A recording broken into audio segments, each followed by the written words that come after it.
नमस्कार दोस्तों, कैसे हैं आप लोग। मैं उम्मीद करता हूं आप लोग अच्छे होंगे। उत्तर प्रदेश डिस्ट्रिक्ट सीरीज में आज हम बात करेंगे अपने अगले डिस्ट्रिक्ट बलिया की। आपने मेरी एटा और मैनपुरी की वीडियो ना देखी हो तो लिंक डिस्क्रिप्शन में है, आप वहां से देख सकते हैं। लेकिन उससे पहले प्लीज़ हमारे चैनल को सब्सक्राइब करें क्योंकि सब्सक्राइबर्स बहुत ज़रूरी हैं। चलिए शुरू करते हैं। बलिया, जिसे बागी बलिया भी बोलते हैं, उत्तर प्रदेश का एक जिला है जिसके तार मंगल पांडे से जुड़े हुए हैं। यहाँ के लोगों ने आज़ादी की लड़ाई में वो कर दिखाया जिससे इस जिले का नाम अंग्रेजी और भारतीय इतिहास में गर्व से लिखा गया। आज हम उसी बलिया की बात करेंगे।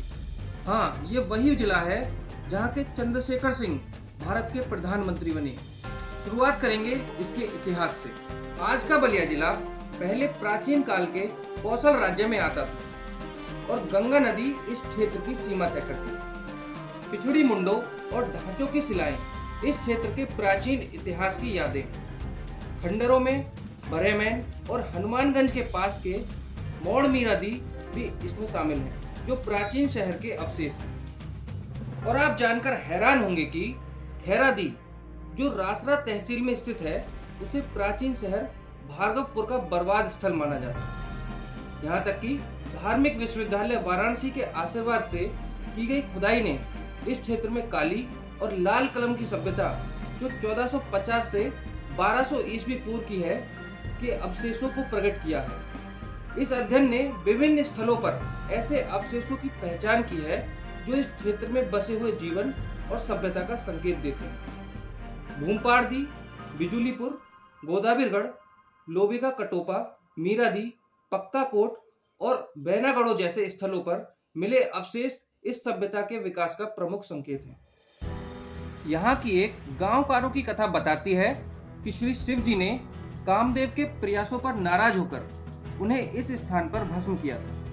यहाँ कई प्रसिद्ध ऋषियों ने निवास किया, जैसे कि गर्ग पाराशर, ऋषि वशिष्ठ और ऋषि अत्रि, जो इस क्षेत्र की पवित्रता की गवाही देते हैं। बलिया के परिसर में इन ऋषियों के आगमन की परंपरा है, जो इस क्षेत्र के लगभग 16 किलोमीटर के घेराव को पावन बनाती है। परंपरा के अनुसार हंसनगर एक गांव है जो बलिया से 9.5 किलोमीटर दूर में है। यहाँ पवित्र गंगा नदी के पानी पीने से एक हंस मनुष्य में और एक कौवा हंस में बदल गया था। इस कथा से इसका नाम लिया गया है। आपकी जानकारी के लिए बता दें तो श्री लक्ष्मण जी के पुत्र चंद्रकेतु से रामायण में वीर शीर्षक दिया गया है।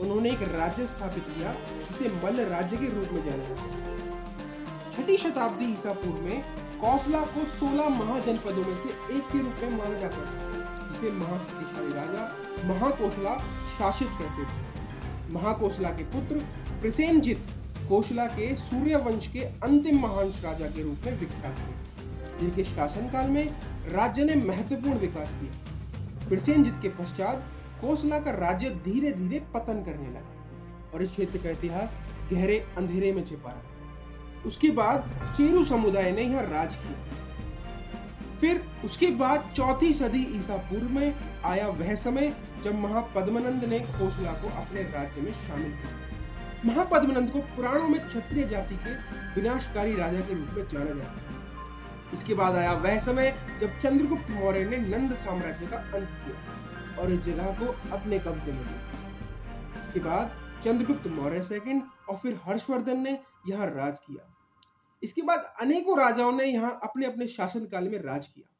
इसके बाद आया 1493, जिसमें बलिया जिले को एक हिंदू विद्रोह ने प्रभावित किया। विद्रोह के परिणाम स्वरूप बारबक को जौनपुर से बाहर निकाल दिया गया। सिकंदर लोदी ने फिर से बलिया को स्थापित किया और बाबर ने 1526 में पानीपत में इब्राहिम लोदी को पराजित किया और दिल्ली का शासक बना और इस जिले पर भी राज किया।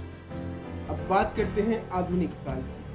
औरंगजेब के शासन के लगभग 15 वर्ष तक 1707 में इस सागरीय भाग में उपनिवेश के केंद्रीय और प्रांतीय सरकारों का कमजोर होने से स्थानीय राजपूत जमींदार स्वतंत्र हो गए। इस अराजकता का लाभ उठाते हुए शाहाबाद के उग्र राजपूत नेता कुंवर धीर सिंह एक छोटी सी बल टुकड़ी सहित निकले और घाघरा के किनारे एक विशाल भूखंड को अपने अधीन कर लिया। उन्होंने भूखंड के अभिविस्तार को पश्चिम में सागरी तक बढ़ाया, जिसमें इलाहाबाद के गवर्नर सरबुलंद खान ने ध्यान आकर्षित किया। सरबुलंद खान ने 1715 में आजमगढ़ के राजा की सहायता से धीर सिंह को लगभग पदरीना तक निकाल दिया। 1719 में मोहम्मद शाह ने मुर्तजा खान को बलिया जिला जागीर में दे दिया, जिसमें जौनपुर, गाजीपुर, वाराणसी जिन्हें आज हम बनारस बोलते हैं, और चुनार शामिल थे। मुर्तजा खान ने रुस्तम अली खान को इन क्षेत्रों के प्रबंधन के लिए सौंपा, जिसे वह हर वर्ष उसके लिए 8 लाख रुपए के लिए प्रबंधित करने की अनुमति दी, यानी किराए पर दे दिया। लगभग 1728 में मुर्तजा खान ने बलिया क्षेत्र को अवध के नवाब सादात खान को किराए पर दिया। बलिया के उग्र राजपूतों के साथ संबंधों में कठिनाई का अनुभव करने के बाद रुस्तम अली खान ने उनसे शांति के लिए विशेष योजनाएं बनाई। फिर आया 1738, जिसमें मुर्तजा खान ने गारवार गांव में राजपूत नेताओं के साथ एक युद्ध स्थल बनाया, जिसे गारवार में अब उच्च माउंट कहा जाता है। मानसाराम, जो वाराणसी के गंगापुर के जमींदार थे, उन्होंने अपने पुत्र बलवंत सिंह के नाम पर वाराणसी और चुनार के सरकारों की नियुक्ति कार्य हासिल किया। मानसाराम की मृत्यु के बाद उनके पुत्र बलवंत सिंह ने उनके द्वारा निर्धारित मार्ग पर इस क्षेत्र का प्रबंधन किया। इन परगनाओं को अमीरों को किराए पर दिया गया था, जो वास्तव में प्रशासक थे और राजस्व के लिए केवल चैत सिंह जिम्मेदार थे। बलिया, खारिद, सिकंदरपुर, कोपचीत और लखनेसर के परगनाओं को मीर शरीफ अली और परगना गढ़ा को बख्त सिंह ने बनाए रखा। 26 जनवरी 1775 को शुजाउद्दौला की मृत्यु हो गई और उनके पुत्र असफउद्दौला के अधीन 21 मई 1775 को लखनऊ में संपन्न हुए संधि के तहत जिला, जिसमें बलिया भी शामिल था, उसकी राजसत्ता को पूर्णतः छेड़ा गया। चैत सिंह की प्रशासनिक शक्तियां अधिकांश यथार्थ बनी रही और वह अवध के नवाब महीप नरेंद्र सिंह के नातेदार थे। वॉरेन हेस्टिंग्स ने चैत सिंह को 5 लाख रुपए के असाधारण सब्सिडी का भुगतान करने के लिए कहा। उसका उद्देश्य ईस्ट इंडिया कंपनी को सेना के खर्च का प्रबंधन कराना था। चैत सिंह ने इस राशि का भुगतान किया, हालांकि बड़ी असहमति के साथ। जब यह मांग दोहराई गई और उन्होंने इस भुगतान से बचने का प्रयास किया, तो हेस्टिंग्स ने सेना की मदद से पैसे की वसूली की। चैत सिंह ने ब्रिटिश को शक्ति के समाप्त करने की कोशिश की, जिसे जानकर चैत सिंह ने शासन करने के लिए पटना से सेना को बुलाया। फिर आया 1921, जिसमें महात्मा गांधी ने अपना प्रसिद्ध असहयोग आंदोलन प्रारंभ किया और इस जिले के सभी वर्गों के लोगों के साथ उत्साहपूर्वक संगठन को सहयोग दिया। इस कार्यक्रम के कार्यान्वयन के लिए एक विशेष बल, जिसमें 26,000 स्वयं सेवकों को भी स्थापना की गई थी।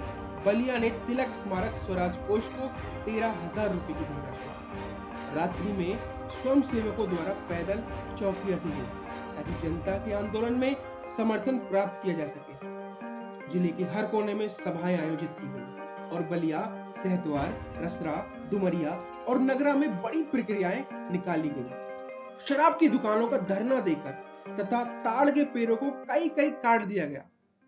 ब्रिटिश सामान का बहिष्कार किया गया और विदेशी सामानों को सार्वजनिक रूप से जलाया गया। खादी और गांधी टोपी उस समय की प्रसिद्धि बन गई। कानूनी अदालतें और सरकारी कार्यालयों का भी बहिष्कार किया गया। शैक्षिक संस्थानों में सामान्य अध्ययनों को गंभीर रूप से विघटित किया गया। आंदोलन के लिए लोगों का उत्साह इतना था कि बलिया में कई विदेशी कपड़ा व्यापारियों ने और रसरा में एक गांजा विक्रेता ने स्वयं अपनी स्टॉक को सार्वजनिक रूप से जला दिया। 12 अप्रैल 1930 को बलिया में नमक कानून को तोड़ा गया और नमक सार्वजनिक रूप से उत्पादित किया गया, जो कि नीलाम किया गया और सरकारी मुकदमेबाज ने 20 रुपए की सबसे उच्च बोली दी। रेवाटी, रसरा और बांसडी में नमक का उत्पादन किया गया। आंदोलन को दबाने के लिए सरकार ने कठोर उपाय अपनाए। अनेक गिरफ्तारियां की गईं, लाठी चार्ज किए गए और स्वतंत्र सेनानियों को अपमानित तक किया गया। भारतीय राष्ट्रीय कांग्रेस को फिर से स्थापित किया गया, उसके कार्यालय मुहरित किए गए और तिरंगा फाड़ दिया गया। लेकिन लोगों ने अपना अहिंसात्मक संघर्ष जारी रखा और शराब, विदेशी कपड़े की दुकानें, सरकारी कार्यालयों और स्कूलों पर धरना देना जारी रखा। 20 अगस्त को एक पुलिस वैन शहर में घूमती रही और गुजरने वालों पर बेपरवाही से गोलियां चलाई गई, जो नेताओं को दी गई आश्वासन के विपरीत था। किसी योजना के अभाव में कई प्रशासनिक केंद्र अब भी कब्जे में लिए जाने बाकी थे, लेकिन उन्होंने पहले से ही ठीक से काम करना बंद कर दिया था। स्वतंत्रता सेनानियों ने अलग अलग स्थानों के लिए अलग अलग पंचायतों का गठन किया, ताकि नागरिक प्रशासन का कार्य किया जा सके, और कांग्रेस स्वयंसेवक को शहर की रक्षा के लिए नियुक्त किया गया। इस दौरान लोगों ने शहर पर पूरी तरह से नियंत्रण प्राप्त किया और 20 अगस्त 1942 को बलिया के लिए स्वतंत्रता का ऐलान कर दिया और चिट्टू पांडे को इसका पहला मुख्य बनाया गया। एक सरकारी रिपोर्ट के अनुसार जिले के 10 पुलिस थानों में से 7 स्वतंत्रता सेनानियों के हाथों में थे और कांग्रेस राज की घोषणा की गई। 22 अगस्त 1942 को चिट्टू पांडे ने एक मीटिंग बुलाई, जिसमें जिलाधिकारी को आमंत्रित किया गया था, जो उपस्थित नहीं हुआ, लेकिन उसने मीटिंग पर पाठित किया और सूचना भेजी कि जो लोग जिले में आतंक फैलाते हैं उन्हें गिरफ्तार किया जाए। 22 और 23 अगस्त की रात के दौरान सैन्य बल ने बलिया में प्रवेश किया और लोकप्रिय सरकार को गिराया गया। फिर ब्रिटिश पुलिस और सेना के आतंकों को बलिया की जनता पर छोड़ दिया, जिसमें लूटपाट, बलात्कार, पिटाई और गोलीबारी शामिल थी। दर्जनों नेता छोटे बड़े गिरफ्तार, पीटे और प्रताड़ित किए गए। उन सभी के घर जला दिए गए जिन्होंने सेनानियों की मदद की थी या सेनानियों की मदद की जाने की संभावना थी। नेताओं को पेड़ पर चढ़ाया गया और उन्हें बेयोनेट किया गया। गिरफ्तार किए गए लोगों को पहले बेहद बेरहमी से पीटा गया, फिर उन्हें लॉकअप में भूखा रखा गया। जब कैदियों ने सवालों का जवाब देने से इनकार कर दिया तो उन्हें पैरों पे लटकाया गया। खतरनाक कैदियों पर कुछ और भी दर्दनाक और अमानवीय प्रताड़ना किए गए, जिसमें आधुनिक इतिहास में कुछ भी समान नहीं है। जेलों में राजनीतिक कैदियों से इतनी भीड़ थी कि बैठने के लिए भी कोई जगह नहीं थी, न ही उन्हें किसी बिस्तर की प्रस्तुति दी गई थी। उन्हें साधारण जेल के बजाय कच्चे मिट्टी के कटोरे में लेते और खाने के लिए वहां रोटियों की बजाय उससे बड़ी रोटियां। इसको आप समझ सकते हैं स्वतंत्रता के लिए कितना लोगों ने कितना कष्ट सहा। कई कैदियों ने रिहाई पाने तक बीमारियों का सामना किया, लेकिन जब बलिया में कांग्रेस की सत्ता थी तो सरकारी अधिकारियों की अच्छी तरह से नापसंद किया। अगस्त 1942 से 1944 तक बलिया में किसी को भी गांधी टोपी पहनने का साहस नहीं था, क्योंकि ऐसे लोगों की मौत की सजा दी गई थी। आतंक इतना भयानक था कि कोई वकील गिरफ्तार पीड़ितों की सुरक्षा के लिए साहस नहीं करता था, जिनमें से कई को 25 से 30 साल की कैद सजा दी गई थी। जो कुछ वकील इसे करते थे उन्हें किसी भी आरोप के तहत गिरफ्तार किया जाता था। मार्च 1944 में फिरोज गांधी अपने इलाहाबाद के वकील साथी के साथ बलिया आया और स्थिति का मूल्यांकन किया। उनके साथ सफर के दौरान बढ़ती हुई भीड़ ने उन्हें प्रशिक्षक बना दिया। बलिया के स्वतंत्रता सेनानियों की कानूनी सहायता प्रदान करने के लिए इलाहाबाद से कई अन्य वकील भी आए। इंडिया मूवमेंट ने भारतीय स्वतंत्रता के लिए महत्वपूर्ण मोड़ प्रदर्शित किया और इंग्लैंड को भारत को लंबे समय तक नहीं रखते सकने का असंतोष दिखाया। द्वितीय विश्व युद्ध के समापन पर 1945 में ब्रिटिश जनमत का ध्यान पूरी तरह से भारत को पूरी आजादी प्रदान करने की दिशा में मुड़ गया। 15 अगस्त 1947 को भारत जिला सहित विदेशी शासन से मुक्त हुआ और स्वतंत्र घोषित किया गया। इस स्वतंत्रता के अवसर के बावजूद देश के विभाजन से लाखों लोगों को कठिनाइयों और पलायन का सामना करना पड़ा। जिला स्वतंत्रता दिवस का उत्साह से मनाता है, जिसमें झंडा फहराया जाता है और विभिन्न उत्सवों का आयोजन किया जाता है। दोस्तों, ये थी उस जिले की कहानी जिसने स्वतंत्रता संग्राम में इतने कष्ट सह के देश के लिए लड़ाई की और 1947 से 5 साल पहले ही खुद को अंग्रेजी हुकूमत से आजाद कर लिया। हमें गर्व है बलिया के उन शहीद स्वतंत्रता सेनानियों पर जिन्होंने अपना जीवन दांव पर लगा दिया। शत शत नमन। दोस्तों, ये इन्फॉर्मेशन आपको कैसी लगी कमेंट में जरूर बताएं, और अगर आप बलिया से हैं तो कमेंट करें proud to be from Ballia. Thank you guys, मिलेंगे नेक्स्ट वीडियो में। तब तक के लिए जय हिंद, जय भारत।